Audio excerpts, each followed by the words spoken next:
Hello everyone, my name is Dr. IP Singh. I'll be discussing with you about a very common problem, especially in summers हमारे पास यहाँ जो आ रही है, that is allergic eyes. Allergy सुनने में तो बहुत it looks like a very common thing because you'll come across self medications everywhere when आप बोलोगे कि मेरे को एलर्जी इश्यूज हो रहे हैं, कोई कहेगा जी ये कर लो वो कर लो, बट जिनके साथ ये बच्चों में स्पेशली हो रही है घर में, it is a very very bad thing. Specially उनकी पढ़ाई ख़राब हो जाती है, they are not able to concentrate. So it's not an infection, let's be very clear about that. Infection के अंदर there is always a risk कि आप एक जगह से दूसरे को वो ट्रांसफ़र हो सकती है. Allergy basically is a immune response. कहीं वो पोलन है, कहीं वो पेट हेयर है, कहीं पे आपके आसपास कुछ वेजिटेशन इस तरह की लगी है. So it's basically a response from your own body to something.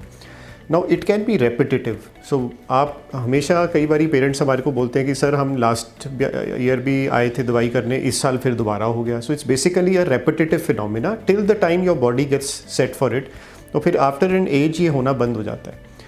Now with allergy the thing is that problem वहाँ आती है जब हम अपने आप को सेल्फ मेडिकेट करके स्टेरॉइड्स डाल लेते हैं, अननेसेसरीली एंटीबायोटिक्स डाल लेते हैं. That usually happens when you go directly to a chemist. Now steroid से क्या होगा, आपको इंस्टेंट रिस्पॉन्स मिल जाएगा एंड यू विल फील कि हाँ अब हम we are okay. And every time you would want कि हमको स्टेरॉइड डालेंगे कि हमको 2 दिन के अंदर आराम आ गया था. But what we fail to understand is number 1 your eye is getting used to the steroid and दूसरा you are inviting other issues for yourself. बहुत सिंपली हम इसको हैंडल कर सकते हैं. एक बड़ा इम्पॉर्टेंट है कि जैसे मॉस्किटो बाइट में हम घर पे भी बोलते हैं कि आप उसको बार बार रब मत करो, उसी तरह से अब एक नया कंसेप्ट हम लेकर आए हैं which is called the T quotient. उसमें यह है कि आपको basically whenever you have itching in your eyes, जब भी आपकी आँख में खारिश हो रही है, सो आप कोशिश करो कि अपनी आइज़, अपने नोज़, अपने माउथ को आप रबिंग मत करो. Keep your hands away from these 3 very important spots. Because once you keep rubbing your eyes, या आप नोज़ को छेड़ रहे हो या माउथ को छेड़ रहे हो, तो आप इस साइकिल को ब्रेक नहीं कर पाओगे. आप बार बार उसी चीज़ में हम will keep touching your eye and वो रुकेगा नहीं. So for that it is important कि हल्का सा हम सेल्फ मेडिकेट कर सकते हैं. जैसे आप lubricant, you can buy over the counter lubricant and it has to be a plain lubricant. आप अपनी आइज़ में डालो, वो सूदिंग इफेक्ट करेगा. उसको फ्रिज में रख के डालो आप.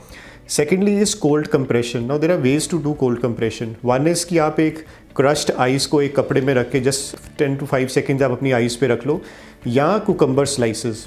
We have been doing it for many years now. एक पतला सा आप cucumber slice, you can keep it in the freezer and after some time you can keep it on your eyes. Basically it is the soothing effect which will help the eye. But it is important not to do self medication and secondly it is important कि हम अपनी eyes को touch ना करें. And now how to you protect yourself. The best way to protect yourself is to wear protective eyewear. तो अगर हमारी duty बाहर है, फॉर एग्जांपल अगर कोई सिक्योरिटी गार्ड है, कोई फार्मर है, कोई पुलिस ऑन ड्यूटी बाहर फील्ड जॉब्स हैं, then please wear some goggles. अगर ड्यूटी पे गॉगल्स अलाउड नहीं है, you can wear plain glasses, जिससे सिर्फ एक हमारे को प्रोटेक्शन मिल जाए. So that is one thing. And secondly definitely बेफजूल पानी के छिट्टे वगैरह मारने आप मत करो. We always come across parents जो हमको कहते हैं कि जी हमारे को तो बोला गया बच्चे को भी छिट्टे मारो. छिट्टे मारने आपको इंस्टेंट रिलीफ तो दे देगा, but you will and up with actually dry eyes. So it's always better कि सेल्फ मेडिकेट उतना का करो जितना आपको पता है कि आप सेफली कर सकते हो. लुब्रिकेंट हो गया, प्रोटेक्टिव आई वेयर हो गया, कोल्ड कंप्रेशन हो गया. But then when you know that नहीं ये प्रॉब्लम अब हाथ से बाहर जा रही है, बच्चा प्रॉब्लम आ रही है, please go to the nearest ophthalmologist and get an eye checkup done and start some eye drops. There is no panic related to it. It is something which is becoming more common nowadays, but please there is nothing to worry.